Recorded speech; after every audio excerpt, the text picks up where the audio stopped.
வணக்கம் மக்களே! நாம் இந்த வீடியோவில் டிஎன்பிஎஸ்சி எக்ஸாம் ப்ரிப்பரேஷனுக்கான வீடியோ தான் நம்ம பார்க்க போகிறோம். இதில் வந்து பேசிக்ஸ் தமிழ், அதாவது சிக்ஸ்த்துலேருந்து நம்ம ஃபஸ்ட்டு ஸ்டார்டிங் தமிழோடைய எழுத்துக்கள் என்னென்ன, அதிலேருந்து அப்படியே பேசிக்ஸ்லேருந்து நம்ம ரைஸ் பண்ணிட்டு போகலாம். ஏன்னா இது ஒரு சிலருக்கு எக்ஸாம் ஹெல்ப்ஃபுல்லாக இருக்கும். எக்ஸாமுக்கு ஒரு சிலர் இப்போ தான் நீங்கள் இங்கிலீஷ் மீடியத்துலேருந்து குரூப் 4க்கோ இல்லை எந்த குரூப்புக்காக இருந்தாலும் தமிழ் பேசிக் இல்லையா, அதனால் நம்ம ஃபஸ்ட்லேருந்து கொஞ்சம் கொஞ்சமாக கற்றுக்கிட்டு போகலாம். ஃபர்ஸ்ட் வந்து நமக்கு தமிழ் மொழியின் இலக்கண வகைகள் கொடுத்துருக்காங்க. இலக்கண வகைகள் எத்தனை அப்படின்னு பார்த்தீங்கன்னா 5 இருக்குது. எழுத்து, சொல், பொருள், யாப்பு, அணி. எழுத்து இலக்கணம், சொல் இலக்கணம், பொருள் இலக்கணம், யாப்பு இலக்கணம், அணி இலக்கணம். இதுதான் தமிழ் மொழியோடைய இலக்கண வகைகள். ஒலி வடிவம் இப்போ நம்ம ப்ரொனன்சியேஷன் பண்ணுறது, அதாவது நம்ம சொல்கிறது வந்து அதை ஒலி வடிவம். ஆனால் நம்ம எழுதுறோங்க இல்லையா, அது வந்து அதனுடைய வரி வடிவம் அப்படின்னு சொல்லிட்டு சொல்கிறாங்க. அதாவது இப்போ நம்ம கா அப்படின்னு சொல்கிறோங்க. இப்போ கானா இக்கு கூட்டல் ஆதா கா. இதில் வந்து வரி வடிவம் நம்ம எதை எடுத்துக்கிறோங்கன்னா அந்த கா வரிசையை தான் எடுத்துக்கிறோங்க. ஆனால் அதனுடைய ப்ரொனன்சியேஷன் எப்படி வருது, நம்ம எப்படி சொல்கிறோங்கன்னா கா, ஆ, கா, இக்கும் ஆவும் சேர்ந்து கா அப்படின்னு தான் நம்ம சொல்கிறோங்க. உங்களுக்கு இன்னும் ஒரு சில எக்ஸாம்பிள்ஸ் சொல்லணும் அப்படின்னா, இப்போ நீங்கள் நார்மலாக எழுதுறீங்க, உங்களுக்கு தமிழ் வார்த்தையில் வந்து நிறையா பிழை வரும். அதுக்கு முக்கிய காரணமே இந்த ஒலி வடிவம் எதனை சார்ந்ததுன்னு தெரியாதது தான் காரணம். இப்போ இக்கு கூட்டல் ஆ கா, இப்போ கே, கோ, கௌ இந்த மாதிரி சொல்லி பார்க்கும்போது நீங்கள் படிக்கும்போது கே அப்படின்னா லாஸ்ட்டில் ஏன்னு முடிதான், அதுதான் கே. அப்போ கேக்கும் கவுக்கும் இல்லை வேறு எந்த எழுத்துக்காக இருந்தாலும் நீங்கள் வித்தியாசம் கண்டுபிடிச்சிங்கன்னா, இப்போ நம்ம நார்மலாக பேசுகிறது தமிழ் லாங்குவேஜ், அதனால் உங்களுக்கு ஈஸியாக அது வந்துடுது தமிழில் பேச. பட் நீங்கள் எழுதும் போது வந்து மிஸ்டேக் எதனால் வருதுன்னா இதுதான் ரீசன். நீங்கள் உச்சரிக்கும் போது லாஸ்ட்டில் இப்போ கொடுத்தான் கோ அப்படின்னா லாஸ்ட்டில் ஓன்னு முடியணும். நீங்கள் அதுக்கு பதில் வேறு எழுத்தை கூட நீங்கள் எழுதியிருப்பீங்க. அதனால தான் உங்களுக்கு தமிழில் மார்க் குறையும். இது வந்து ஸ்டேட் போர்ட் ஸ்டூடெண்ட்ஸ்க்கு, அதாவது எக்ஸாம் எழுதுகிறவங்களுக்கு சொல்கிறேன்.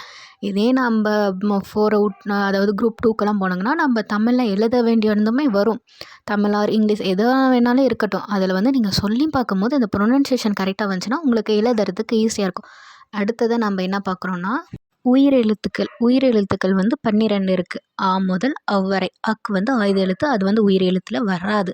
இப்போ உயிரெழுத்தும் பிறக்கிறதுக்கு முதன்மையாக இருக்கிறது வந்து காற்று. அதாவது நீங்கள் வாயை திறக்கும்போது அதுலேருந்து வெளிவர காற்றை தான் நம்ம ஆ முதல் அவ் வரை நம்ம அந்த காற்றினுடைய வெளிப்பாடு தான் அதனுடைய ஒலியாக பிறக்கிறது அப்படின்னு சொல்லிட்டு அவங்க சொல்லியிருக்காங்க.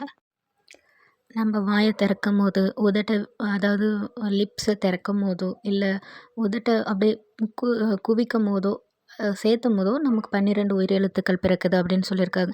இதில் வந்து நம்ம நார்மலாக எப்படி சொல்லுவோம், சின்ன ஆ, பெரிய ஆ, சின்ன ஈ, பெரிய ஈ இப்படி தானே சொல்லுவோம். அந்த சின்னான்னு சொல்கிறாங்க இல்லையா, அதை வந்து குறுகி ஒலிக்கும் எழுத்துக்களாக சொல்லியிருக்காங்க. அதே ஆ, ஈ, ஊ இந்த மாதிரி நீண்ட எழுத்துக்களுமே இருக்குது. குறுகிய எழுத்துக்கள் வந்து 5 தான் இருக்குது. அ, இ, உ, ஏ, ஓ. அதே நீண்ட எழுத்துக்கள்னு பார்த்தீங்கன்னா ஆ, ஈ, ஊ, ஐ, ஓ, ஔ. நம்ம இப்போ ஒவ்வொரு எழுத்துமே உச்சரிக்கும் போது அதுக்காக ஒரு சில கால அளவுகள் இருக்குது. அந்த கால அளவுகளை வந்து குறிலுக்கு கம்மியாகவும் நெடிலுக்கு அதிகமாகவும் நம்ம பயன்படுத்துகிறோம். இப்போ ஆ அப்படின்னா ஆ, நம்ம கொஞ்சம் அந்த அந்த எழுத்தினுடைய ப்ரொனன்சியேஷன் லென்த்தை வந்து நம்ம கொஞ்சமாக குறுக்கிக்கிறோம். அது ஆனால் அதனுடைய உச்சரிப்பு வந்து கொஞ்சம் கால அளவு வந்து கொஞ்சம் நீண்டுகிட்டே போகுது. அதாவது டைமிங்கை தான் சொல்கிறாங்க. ஆ அப்படின்றதுக்கும் ஆன்றதுக்கும் வித்தியாசம் இருக்குது. இதுக்கு வந்து நம்ம மாத்திரைகளில் சொல்லலாம். இப்போ ஒரு மாத்திரை, அரை மாத்திரை, கால் மாத்திரை இந்த மாதிரியான மாத்திரை அளவுகளில் வந்து இந்த எழுத்துக்கள் ஒலிக்குது அப்படின்னு சொல்லிட்டு சொல்கிறாங்க. குறில் எழுத்துக்கள் ஒலிக்கும் கால அளவு எவ்வளோன்னு பார்த்தீங்கன்னா 1 மாத்திரை. நெடில் எழுத்துக்களுக்கு 2 மாத்திரை ஆகுது. அடுத்தது மெய் எழுத்துக்களை பற்றி பார்க்கலாம். மெய் எழுத்துக்கள் வந்து மெய்யை வந்து உடம்பு அப்படின்னும் அதுக்கு பொருள் இருக்குது.